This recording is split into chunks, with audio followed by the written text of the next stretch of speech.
All right, welcome to another one of my updates in my never-ending, desperate flailing around in the dark attempt to get my writing published. If you've missed this side of my channel, I have been writing since at least middle school. I have been actively trying to get published since about 6 months after I graduated college, so well over a decade at this point. I am clearly very bad at this. I don't think I'm the best author in the known universe, but I do think that my writing is good, and that the majority of the problem here is I am very bad at self-promotion, networking, and talking about my work. I write primarily fantasy. What am I saying? I write exclusively fantasy, primarily second world light commercial fantasy, often featuring LGBTQIA characters. I have a few videos where I talk about the general process of trying to get traditionally published. But considering I still have not made it over the first hurdle, finding an agent, maybe don't take my advice. So what have I been up to since our last update? I've been doing the same thing that I've been doing for years, hoping desperately for a different outcome. I have been sending queries to agents. Now, that's not quite all. I have had a lot more success with this most recent book, Bones of Stone, than I have any of the others. I think I'm up to 5 requests for full manuscripts, and annoyingly have not heard back from a few of them, but that's not all I've been doing. First, I did slow down a little bit sending out queries because I heard that a lot of agents weren't taking on a lot of new clients during the HarperCollins strike because no one was quite sure what was going to happen. I've heard that they now have a tentative agreement, and magically, proving that this might actually be the end of it, I suddenly get 3 rejections from agents who I have not heard from in months and months and months. But I am honestly near the end of my list of agents to send this book, Bones of Stone, out to anyway. So I think I'm going to send out maybe 10, 15 queries more and then just set it aside and move on. Which makes sense timing-wise, because I have another project that I have finished my editing process on. I sent it to some people who said they might be willing to beta read for me, and of course I would like to hear back from them before I get serious about writing the query or anything. And I haven't heard a word from any of them. I have written one attempt at a query, and I've gotten some feedback on it, most of which was very harsh. But that's good, because I'm clearly sucking at writing queries. I probably will write at least 2 more versions of a query before I ever consider sending it to any actual agents. And I really want to hire a professional editor for this book, but frankly, I'm not sure I can afford to. Line editing would probably cost me at least a couple thousand, and developmental editing would cost closer to $5,000 or $6,000? And yeah, I could probably scrape that together, assuming taxes don't cost that much this year, but I can't really afford to spend literally all of my savings on something that only might increase the possibility of me getting published. And getting published in no way guarantees that I will make that money back. I've also joined some writers groups on Facebook, which somehow, after doing this for a decade, it only now occurred to me that these things exist. And honestly, they've not been as useful as I hoped. I was really joining them hoping to network with other authors who are hopefully roughly in the same place I am, or a little bit ahead of me. And maybe even I'd get to network with some agents and editors, and maybe if they like me as a human being and hear my voice on a regular basis, they might be interested in my writing. And that's just not happened.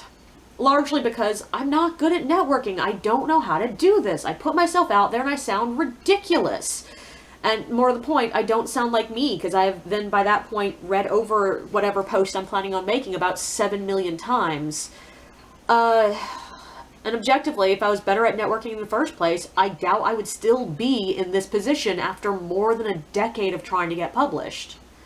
I have tried posting a few things, and I've gotten some helpful advice, and some really unhelpful comments.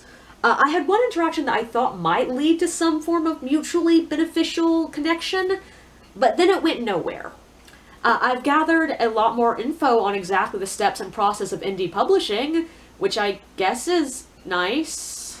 But this has all just solidified the fact that I'm really not interested in taking that route. Now, I will if nothing else happens ever, but I'm not sure when I'm going to end up giving up and taking that route. And once again, the problem is largely money. The more I learn, the more I realize exactly how expensive it is to publish right on your own. Like, it would be a couple $1,000s at bare minimum for editing. A professional cover designer costs at least $500. And from what I've seen, I should be spending between like $500 to $1,000 on marketing if I plan on selling any books whatsoever. Now, I know there are plenty of ways to cut corners in this way. Like, I could design my own cover. I'm not a great artist, but I do have some basic design skills. And even if I can't do it myself, there are definitely artists out there who are willing to work for less than $500. It's just I may not get the quality that I want. And the other side of this is one of the few places in my life that I feel like I have networked. I do actually have some connections among artists. I know people who do art. And I know some of the artists I know would probably be willing to help me out with a discount in here. And you can also skip a lot of marketing costs, especially if you're willing to do the legwork yourself. But that mostly means using your platform to get the book in front of the right eyes. And I now have 217 subscribers on YouTube. Which, don't get me wrong, I'm ecstatic that I have that many. But there's no ignoring the fact that the majority of these subscribers came from me posting random videos of parades in New Orleans. And while I'm happy to have those people here, those people are helping me get my videos up in the algorithm. I know that most of these people are not watching my book-related content. That's the fun thing about YouTube. I can literally look at the view counts live and see what people are watching. And yeah, the parade people are not watching the book videos. And I really doubt that any of those people who subscribed just because they can see a parade on my channel are going to buy any book I published. And objectively, once again, if I had the skills to do my own marketing, I probably would be having more success getting published by now. So yeah, I'm not sure I have a big enough megaphone or the skill set to skimp on marketing costs. Which means I'm probably looking at spending like $3,000 if I want to publish my own book. And that's not counting things like buying the ISBN, which is not expensive, but you know, it's another thing to add on. And at that point, I sort of feel like I could just do a hybrid publisher at that cost. Now, I know that a lot of authors say that most of the hybrid publishers are scams, but from what I've heard, not all of them are. And at least that makes it an easy bundle that I can hand off to someone and be like, here's the money, here's the manuscript, make this shit work. Tell me what edits need to be done. But again, that money, it's an amount that I think I probably could scrape together. But it would be spending basically every penny I have in savings on a gamble. The fun thing about joining all these writers groups is I've seen exactly how many authors who self-publish or indie publish never sell more than a couple hundred copies at most. Hell, a lot of these authors that I'm looking at on these indie published groups have sold 2 or 3 copies. And that means they are netting at absolute most a few dollars a month. And yeah, I'd like to imagine that I will be one of the few that rises above the waves and that everyone discovers my books and absolutely loves them because they're just such good quality and that I'll sell millions. And I've always dreamed of writing being a real career for me. Something that I could, you know, devote all my working hours to this and not have to worry about money. But even if I'm marginally successful, it is likely years in the future before I could possibly get to that point. And like, even if I get traditionally published, author advances usually start at like $1,000, which means if I invest pretty much any money at all in a book, I'm likely to come out in the red. Which would be fine if I had like $10,000 in the bank, owned a house, didn't owe $60,000 in student loans, had well-off family who could support me if I hit hard times, or anything like that. If I had any form of safety net beyond my own personal savings, I would spend that money at the drop of a hat. but I struggle to convince myself it's financially viable for me to drop even the bare minimal for professional editing, cover art, or marketing in the situation that I'm in. So the more I learn about the indie publishing path, the more I feel like it is not a real option for me. But what have I been working on? Since my last big update, I have finished, edited, re-edited, the whole 9 yards, another book called Shadow and Light, which you can check out the first 3 chapters here on this channel on YouTube. I have written 2 short stories.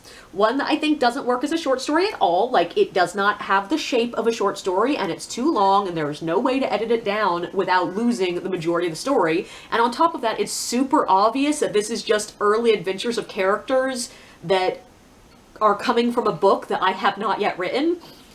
The other, I really do love. I do love this other short story. I liked it enough that I have sent it out to a few magazines. I did make a short video about the difference between sending short stories out to magazines than sending books to, or queries to agents.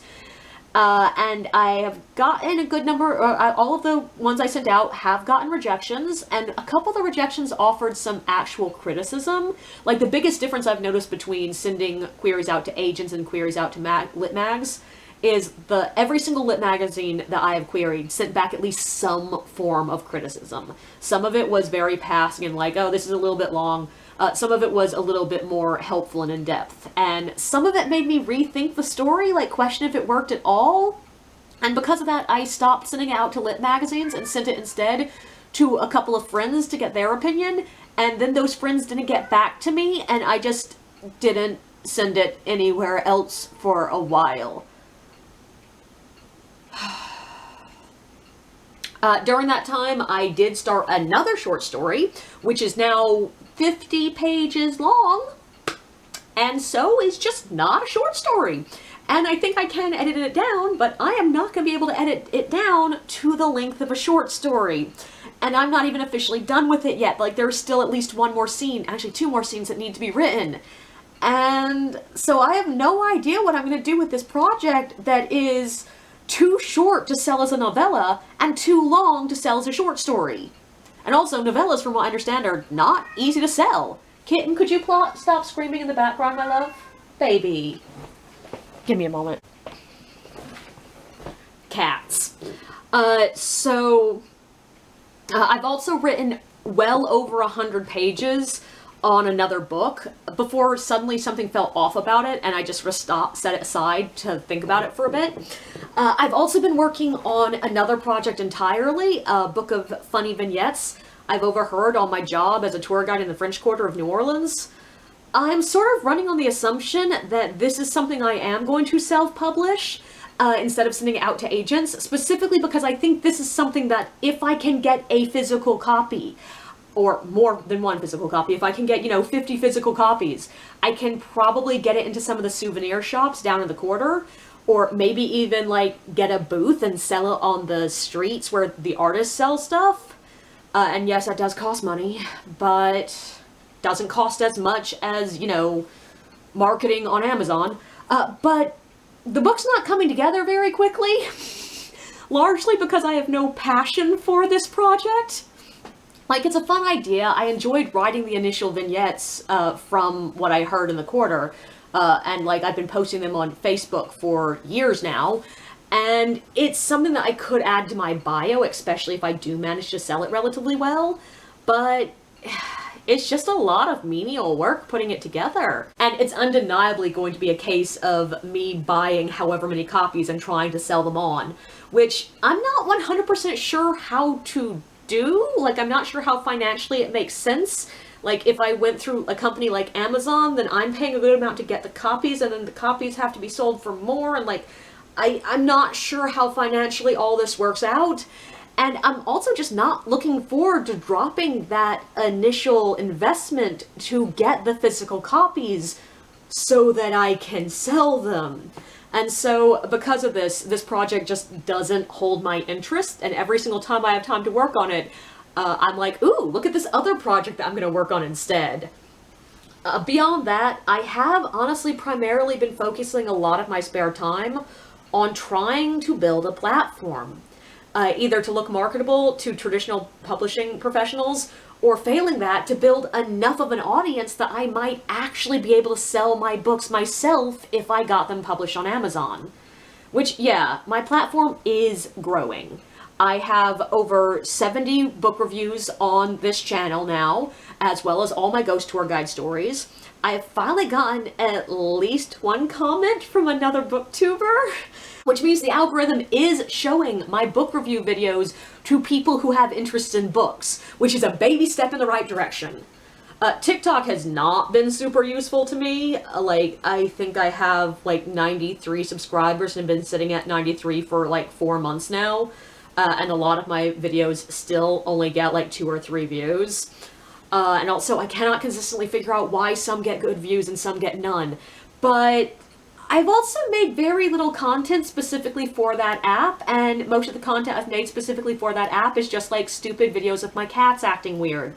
And mainly just because I don't like the app. I don't like the process of making videos on it. I don't like the way that the app's algorithm works, and I don't like the fact that I have no idea how the algorithm works. So I am focusing primarily on YouTube.